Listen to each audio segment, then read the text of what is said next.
Hello दोस्तों, हमारे tutorial MWV के एजुकेशन इंस्टीट्यूट में आपका स्वागत है। हम कक्षा 10 के विद्यार्थियों के लिए विलोपन विधि से समीकरण को हल करना आज सीखेंगे। दिया गया है विलोपन विधि से हल कीजिए। इस प्रकार का क्वेश्चन आपको मिलता है। पहला क्वेश्चन दिया गया है 3x + 2y = 11। दूसरा समीकरण है 2x + 3y = 4। दूसरा क्वेश्चन है x - y = 2, 4x + 7y = 30। तो इस प्रकार के क्वेश्चन बहुत ही आसानी पूर्वक हल करना आज हम इस क्लास में सीखेंगे। तो चलिए पहला क्वेश्चन देखते हैं।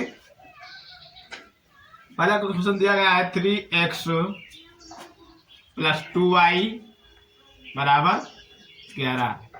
इसको समीकरण नंबर 1 मान लेते हैं।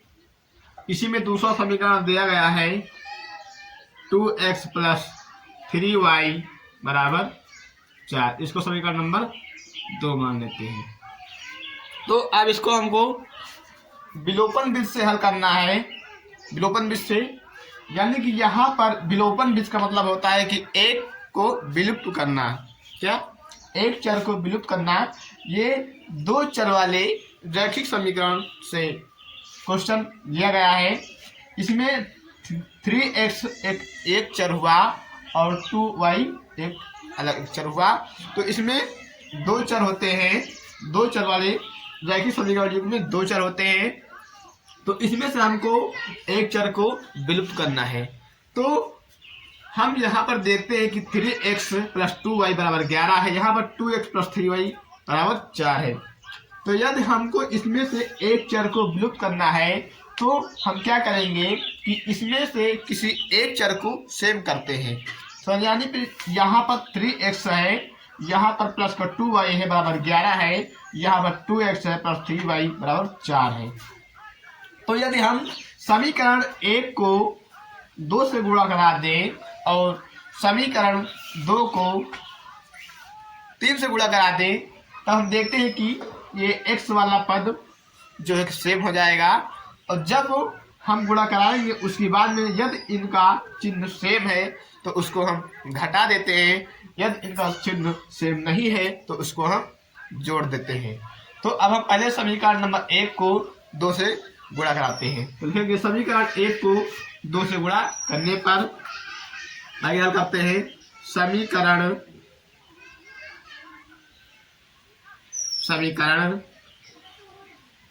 1 को 2 से गुणा करने पर अब समीकरण 1 को हम क्या करते हैं, 2 से मल्टीप्लाई करते हैं यानी कि 2 से गुणा करते हैं। तो ये हो जाएगा कि 2 ब्रैकेट में 3x प्लस का 2y = 11। ये क्या है? ये पहला समीकरण है। अब हम इसको अंदर 2 से अंदर मल्टीप्लाई करते हैं तो 2 3 6x ये हो जाएगा प्लस का 2 दूना 4 y बराबर 11 दूना 22। तो ये हमको एक नया समीकरण प्राप्त हुआ। तो इस समीकरण का नाम हम फर्दर रख देते हैं यानी कि उसको समीकरण नंबर 3 मान लेते हैं। समीकरण नंबर 3 मान लिया। तो अब यहाँ पर देखते हैं कि जब हम पहले समीकरण को 2 से मल्टीप्लाई करते हैं तो हमको 6x + 4y = 22 मिलता है। अब ठीक इसी प्रकार से दूसरे समीकरण को 3 से मल्टीप्लाई करते हैं यानी कि 3 से उसको गुणा करते हैं। तो फिर लिखेंगे समीकरण 2 को 3 से गुणा करने पर लिखते हैं समीकरण, यहाँ देख लेते हैं आगे। समीकरण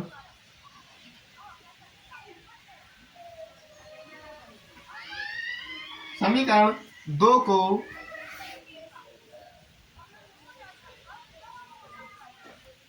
को 3 से गुणा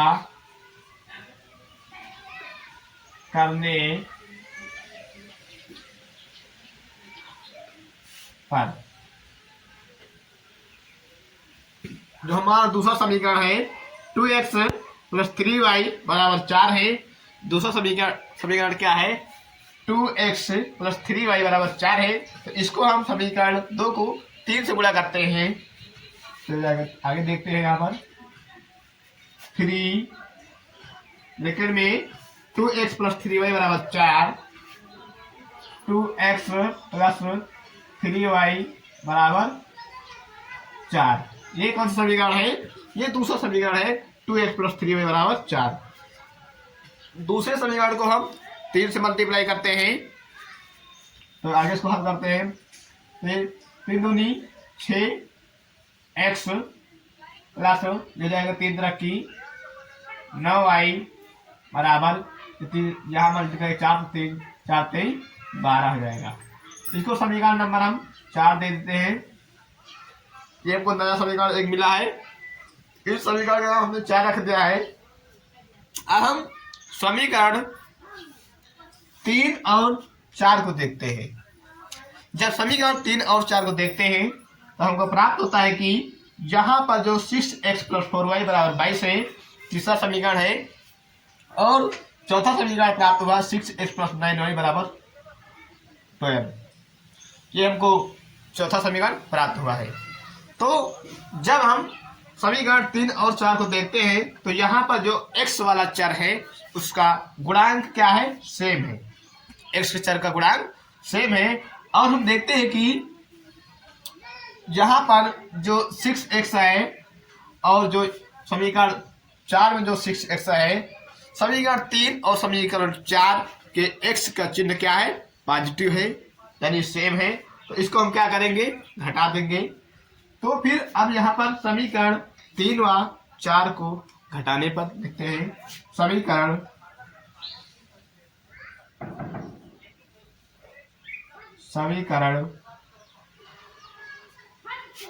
3 व 4 को घटाने पर, समीकरण 3 व 4 को घटाने पर अब समीकरण हम 3 और 4 को घटा देते हैं। तीसरा समीकरण हमको मिला है 6x प्लस 4y बराबर 22, 6x प्लस 4y बराबर 22। ये कौन सा समीकरण है? ये तीसरा समीकरण है। और चौथा समीकरण हमको मिला है 6x प्लस 9y बराबर 12, 6x प्लस 9y बराबर 12। ये समीकरण नंबर 4 है। तो अब हम समीकरण 3 और 4 को देखते हैं। तो यहाँ पर घटाते हैं। समीकरण 3 व 4 को घटाते हैं तो ये हो जाएगा नेगेटिव, ये नेगेटिव, ये नेगेटिव, ये नेगेटिव, ये नेगेटिव। अब हम देखते हैं कि पॉजिटिव नेगेटिव क्या होगा? कैंसिल हो जाएगा। अब यहाँ पर 4y है प्लस का और माइनस का 9y है, तो हम इसको घटाएंगे तो यहाँ पर क्या बचेगा? माइनस का 5y। क्या बचेगा? माइनस का 5y। यहाँ पर माइनस का क्यों बचा?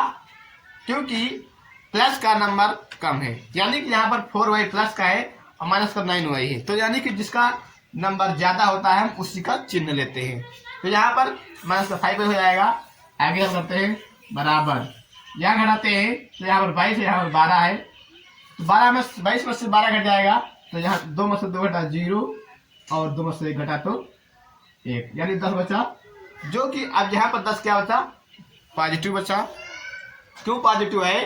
क्योंकि यहाँ पर 22 नंबर ज्यादा है जो कि प्लस का है और 12 नंबर जो क्या है जो कि माइनस का है। तो इसलिए यहाँ पर हम प्लस का चिन्ह लेंगे। अब आगे हम करते हैं, आगे देखते हैं इसको। तो अब यहाँ पर देखिए कि ये माइनस का 5y है, क्या है? 5 जो है 5 के y के गुणे में है। तो यहाँ पर इधर गुणा कर रहा है। जब इसको हम इस इधर तक ट्रांसफर करेंगे, यानी कि इधर हम पक्षांतर करेंगे, तब ये क्या हो जाएगा? डिवाइड में चले जाएगा। ये हो जाएगा माइनस का y बराबर 10/5। अब हम देखते हैं कि यहाँ पर 5 जो 10 को भाग कर रहा है, तो 5 दूना 10, 2 से डिवाइड हो गया। अब यहाँ पर वाला माइनस का y बराबर 2 मिला।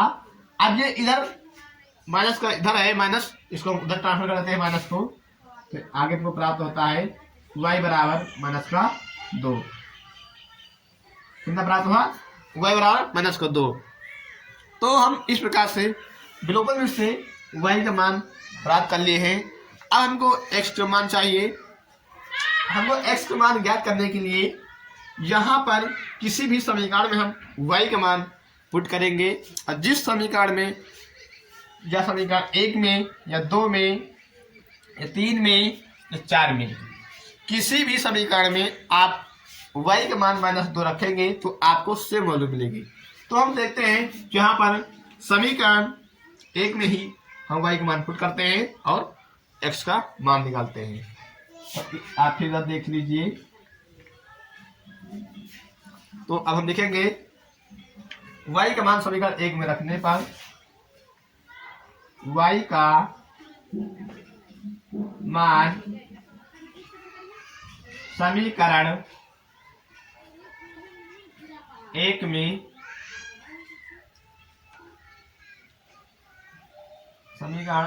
में y का मान समीकरण 1 में रखने पर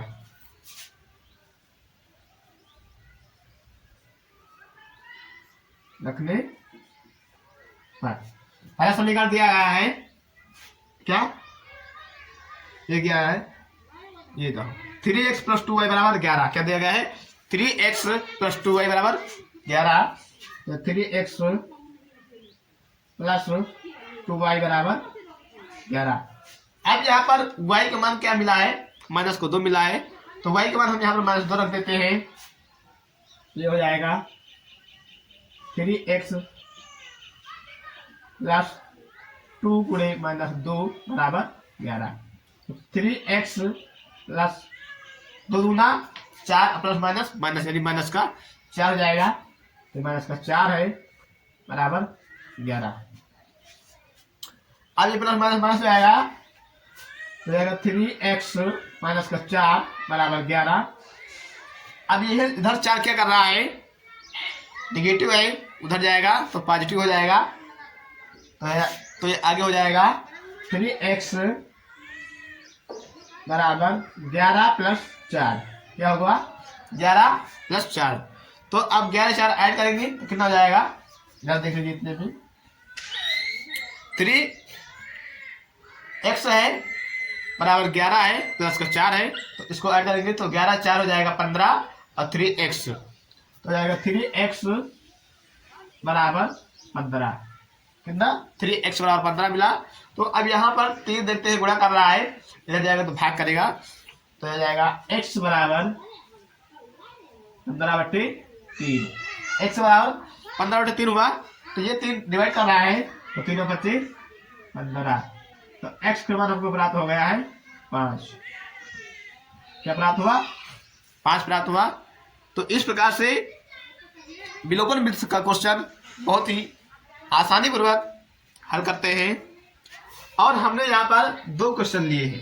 पहला क्वेश्चन हमने हल किया है और दूसरा क्वेश्चन आपको प्रैक्टिस के लिए दे दिया है।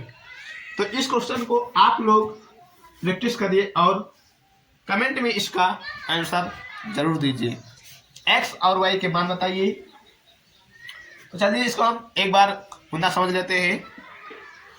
क्वेश्चन दिया गया है 3x + 2y बराबर 11, 2x + 3y बराबर 4। अब यहाँ पर 3x है प्लस 2y, 3x है 2y है, तो हम इसमें चाहे 2y को सेव करें या 3y को सेव करें या x को सेव करें, यानी कि एक चर को आपको कैंसिल करना ही है। तो हमने यहाँ पर क्या किया कि x को सेव किया।